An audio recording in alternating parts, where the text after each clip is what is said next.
In the late 1300s, China's Ming Dynasty built a magnificent treasure ship that became one of the most famous vessels in the world.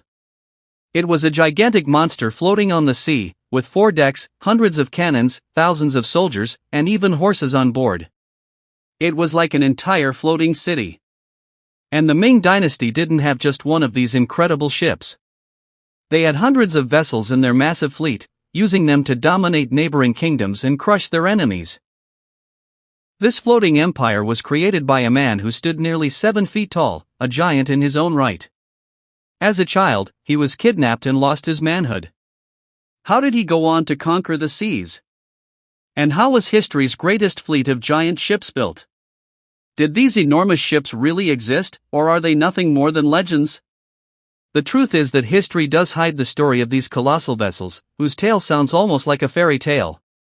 So, let's begin. The story of this enormous fleet began in the late 1300s.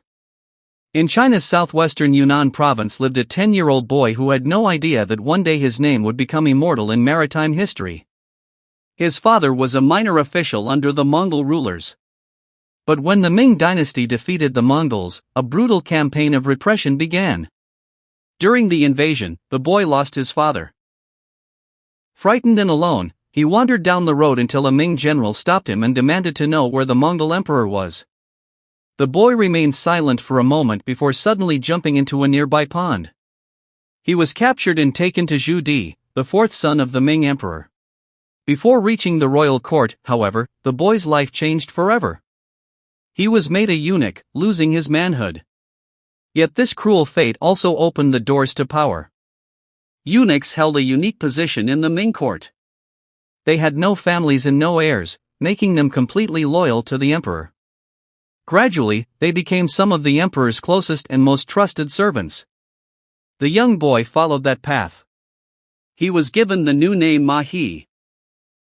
As the years passed, Ma He grew unlike an ordinary man. Because of the hormonal effects of castration, his body developed unusually, and he eventually stood nearly 7 feet tall. At a time when the average Chinese man was about 5 feet 8 inches tall, his towering height and commanding presence intimidated everyone around him. Prince Zheng He noticed his loyalty and courage, making him his trusted bodyguard. Ma He proved himself in battle after battle, rising from an ordinary soldier to an officer through his bravery. Meanwhile, the Ming Dynasty remained unstable. The Mongols threatened from the north while political conspiracies spread within the empire. Prince Zheng He eventually made a bold decision. He overthrew his nephew after a bloody civil war and claimed the Dragon Throne, becoming the Yongle Emperor. The new emperor realized that military victories alone would not secure his empire. He needed something even greater.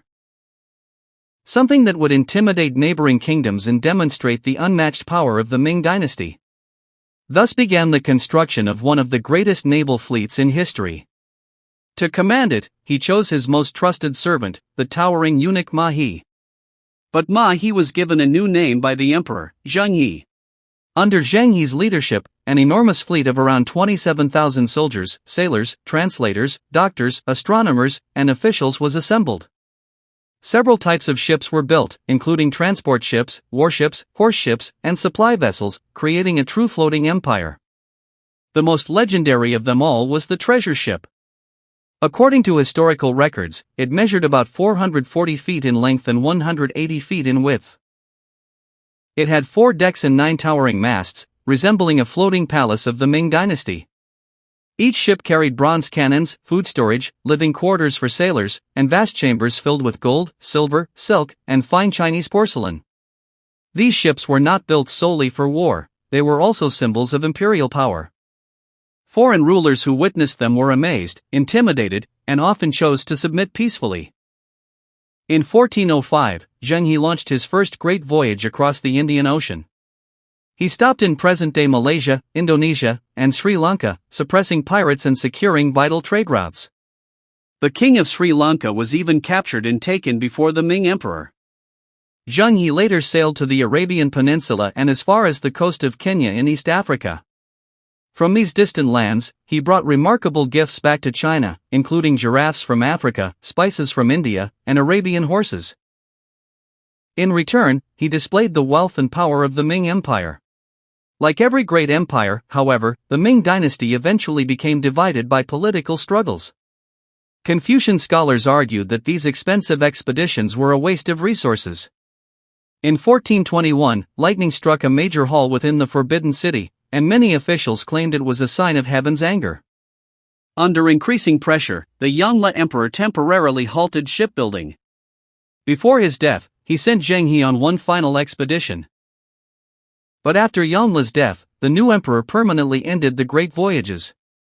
The enormous fleet was dismantled, and much of its timber was reused for other purposes. Almost overnight, the greatest fleet in history disappeared, as if it had never existed. Even today, historians continue to debate whether these treasure ships were truly as massive as historical records describe. Some believe that the technology and wooden shipbuilding methods of the time could not have supported vessels of such enormous size. Others point to the discovery of massive rudder posts at the Nanjing shipyards as evidence that these giant ships may indeed have been real. Whatever the truth may be, Zheng He's name remains immortal in history. Rising from slavery to become one of the greatest admirals of all time, he commanded a fleet that once ruled the seas. The question still remains, were these truly the largest ships in history, or has time transformed them into legend? Perhaps historians will uncover the answer someday. Or perhaps the mystery will remain hidden forever.